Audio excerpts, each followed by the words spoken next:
Hello and welcome. This is Rooflemonger and my friends.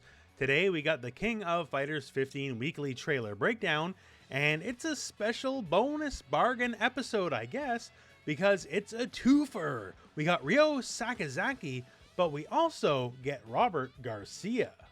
Just so you know, this officially counts as trailers 16 and 17, so I guess it's to make up for the week that we missed not too long ago. Now, it could be we're getting more double trailers in the future, or maybe even full team trailers. I don't know. At the rate we're going with the expected minimum 50 characters, that's what I'm thinking anyways, because King of Fighters 14 launched with 50 characters. We'd be going to basically to next year at the rate we're going before, so maybe there's more double or team trailers coming in the future. I guess we'll see. That said, however, we are here to talk about Ryo and Robert, two very important characters of the King of Fighters and SNK games in general, as on top of being King of Fighters characters, they are also the stars of the Art of Fighting franchise. So as always here, I will give you the full trailer breakdown, and there's some very, very interesting stuff there, to say the least. New mechanics and some pretty important changes for both characters. And on top of that, we'll also just go over who are these guys anyways. So let's start with that.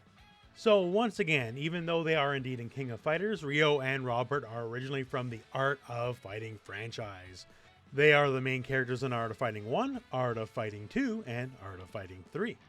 The Art of Fighting games very special for they are a lot more into the whole cinematic presentation, a lot of story stuff before other fighting games started picking up on that.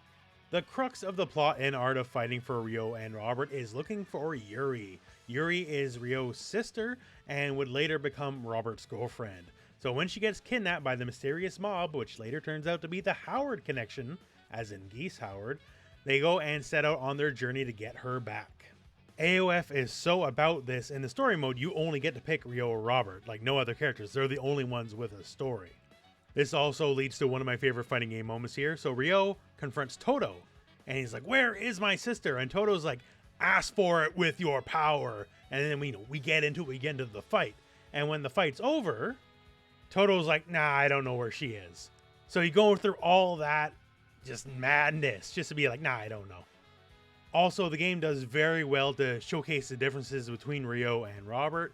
Here we are, Ryo on the highway, motorcycle, wild being, all that kind of stuff.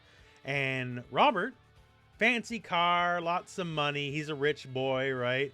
Pretty stark contrast between the two characters. Anyway, spoilers for Art of Fighting. They totally get Yuri back. And it turns out the big final boss, Mr. Karate, who was working for the mob, was Takuma Sakazaki, Ryo and Yuri's father. And Takuma was kind of forced into the whole deal thanks to Geese Howard. This leads us into Art of Fighting 2, and Art of Fighting 2 is basically the canonical first King of Fighters tournament. This happens before the Fatal Fury tournaments, and before the actual King of Fighters tournaments, because those take place after the Art of Fighting and Fatal Fury tournaments. These King of Fighters tournaments, though, were one-on-one, no team battles. Come the end of Art of Fighting 2, Ryo is up against Geese Howard himself. And yes, Ryo Sakazaki holds a win over Geese, canonically. Ryo's the real deal, he ain't no nobody, he's pretty strong. That said, though, he's still kind of a dumbass and a butthead along with Robert, and they're always at each other's throats and just, the usual stuff. They become more family as the ages go on, but there's always a bit of a rivalry. They both train under Takuma, but Ryo is very much the work hard and, try very hard to get where you are, and Robert's kind of more the effortless talent. Everything comes very easy to him, and that is naturally part of their rivalry. Like many of the other King of Fighters characters that originally come from different games, Ryo and Robert, well, they're not too important to the plot of King of Fighters itself. They're always there, they're always around, but they're never the guys that win the tournament. That said, however, do not write them off as weak. Like in the semi-official King of Fighters 14 A New Beginning manga, Ryo fights Shune, and Shune in like crazy god mode with all of his insane powers, right? And he whips him. He whips him good.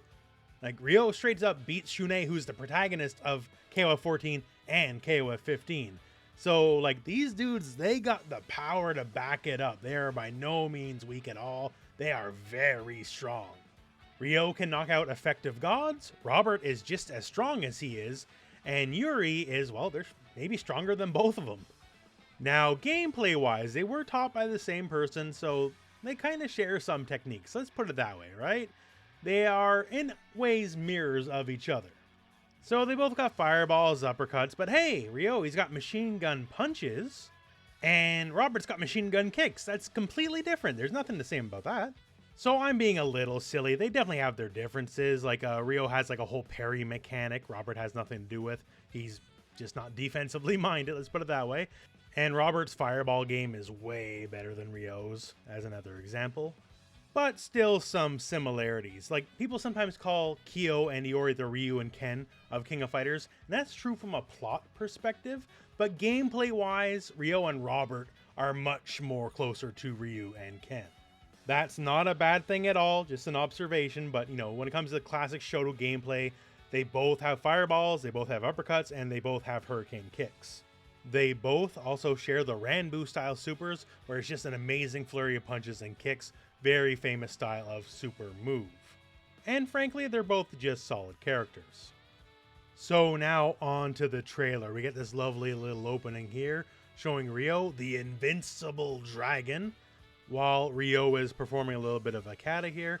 And then we cut here, Ryo Sakazaki, and I guess this counts as trailer 16. And then moving on to Robert, flipping a coin, being all sassy, the Raging Tiger. And then we cut to Robert's little splash here, Robert Garcia, technically trailer 17, I guess. And before we get directly into it, I just want to show you this. This is the opening to Art of Fighting 3, which is, I'm assuming this is a reference to, because you get the Invincible Dragon, and Robert here, the Raging Tiger. There are a lot of people with tiger and dragon names in King of Fighters, to the point where they make fun of it in an ending in KOF 14. Ryo, along with Kenso and Muimui, are dragons, and on the tiger side, we have Joe Higashi, Robert, and Ramon. Now for the trailer, since it is two trailers in one, they just take turns beating the crap out of each other, and we'll just cover it as it happens. So first up here, we have a back throw from Robert. Robert gets stuffed out of his forward light punch overhead, tries it again, then this happens. So right here, this, and we see it a few more times, is perhaps the most momentous thing about the trailer, as it is a brand new mechanic to King of Fighters 15. Now, there are mechanics similar in a way to this in King of Fighters Neo Wave and King of Fighters 12, but neither are directly comparable. So the only thing that's the most directly comparable to this is actually a Street Fighter 4 focus attack. You are allowed to armor throw a hit, counter back on the other end, and it looks like if this is potentially a counter hit, you get this bounce effect. Now, as we see later in the video, if you're on the ground, it will be a crumple instead of a wall bounce. Here, specifically because it is airborne, we get the wall bounce instead. We will talk a bit more about this later in the trailer, but for now, he goes into a level 2 Haoshokuken, and that's all she wrote. Our next sequence here, so Ryo wins air-to-air with jump CD, and then we trade an attack.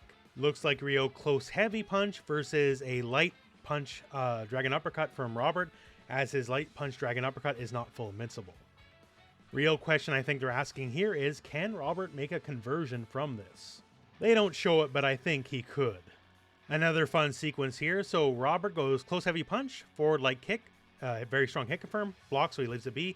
Ryo goes for sweep and he cancels it into his parry for better overall recovery. Now, a combo sequence from Ryo. I know it doesn't seem much like first, but it's actually a huge deal. So, close heavy punch, forward, light punch, overhead chop, although it's not an overhead because it's in the combo, into EX Hurricane Kick, and then we combo out. Cool enough, right? Except, forward, light punch, and my memory of every KOF I've ever played, that move is not special cancelable. So, this combo is something he can never do before. If you've watched any of these breakdowns before in the past, you've heard me harp over and over and over how command normals are incredibly important for combo structure in KOF. And for Ryo, he just had to do other things besides usual close heavy normal into command normal into special. And now he has that opportunity when he never really did before. So just for general gameplay, that is a huge buff for Ryo.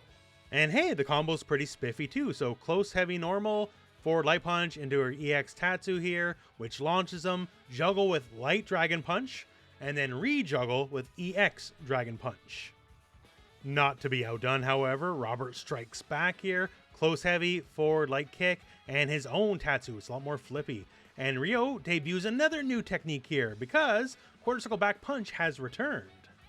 This is a move he hasn't had for a while here. He did not have in King of Fighters 14, for example.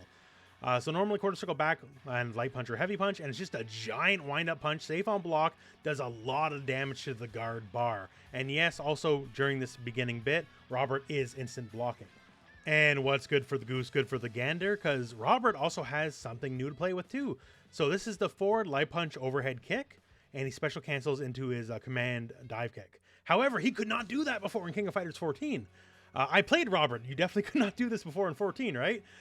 So this is a whole new toy and tool to work with here. Makes the overhead way more threatening than it normally is. Here is Robert privilege on display because his fireball goes full screen, unlike Ryo, so Ryo gets cranked in the head. And then Ryo gets stuffed by an EX2 hitter fireball. But finally, Ryo EX fireball right here will go full screen, unlike King of Fighters 14. Forward throw by Robert here, and then more important changes coming. So Robert, jump heavy kick, close heavy punch, forward light kick, into EX Tatsu for the juggle. Now, close heavy punch again, EX machine gun legs. This is all fine and good now at this point, right? And then we just cap it off with light punch DP to finish it. Except this part right here, after the juggle of the hurricane kick, and then he does close heavy punch into EX machine gun legs. That is not how that worked in King of Fighters 14. At this point, the combo would have dropped, meaning EX machine gun legs has more than likely the juggle anywhere property now. Juggle anywhere? Well, exactly what it means. No matter how much hit's done, how long the combo is, whatever, as long as they're in the air, the move will connect. So this is incredible for combo extensions and a pretty sizable buff for Robert. From there, we get air CD and Ryo just mashes EX uppercut on him. Great. And our favorite new mechanic returns. So it gets blocked. It's not unblockable. And we see Ryo try to punish, but instead, Robert just mashes HP DP, his heavy invincible dragon punch. So is it punishable is the question. Ryo does not do the fastest move, and he also does a slow move with not the fastest timing possible. So I don't know for sure, right? Whatever he did, he definitely let him out. But it could be punishable by a light, or at the very least just be negative on block. It all depends whether or not this move takes meter, because we don't even know if it takes meter or not. I would assume, given the strength and the fact you get a combo directly from it, it does, but time will tell on that one. And then we get a quick little sequence here, and it returns! So they really want to hammer this mechanic home. This is definitely the star of the trailer, besides just the characters themselves. So this time again, he starts airborne but lands before the hit connects, therefore it is a crumple, versus earlier in the trailer, when he was fully airborne, it was a wall bounce instead. Either way, if this hits, you're in for a world of trouble. Although, all things being equal, the crumple is definitely a lot better, because then you go into like a regular B&B combo territory, because they're right in front of you. So meter, who knows, safe, who knows, at this point we're at their mercy to show us a little bit more, but very cool. Forward throw here from Ryo, and when you know, we're going to keep going, and it returns again! And this time, full combo from Robert going into a level 2 Ranbu Super, just really unloading on you, and the big kick finale. They both go for level 1 Hao Shikoken, and they both go for the level 3, and oh, maybe next week. We don't get to see what the level 3s look like. And yes, Team Art of Fighting. King rejoins the team, which means she's not on the women's team. King has been on Team of Art of Fighting before, but it's overwhelmingly usually Yuri or Takuma rounding out Robert and Ryo. Mai and Yuri still on no team yet, but perhaps then they're open for a new version of the women's team. We'll see who joins up. And with Daddy Takuma freed up as well, perhaps the Masters team can make a return. The grizzled old guys who taught all these kids how to fight to begin with.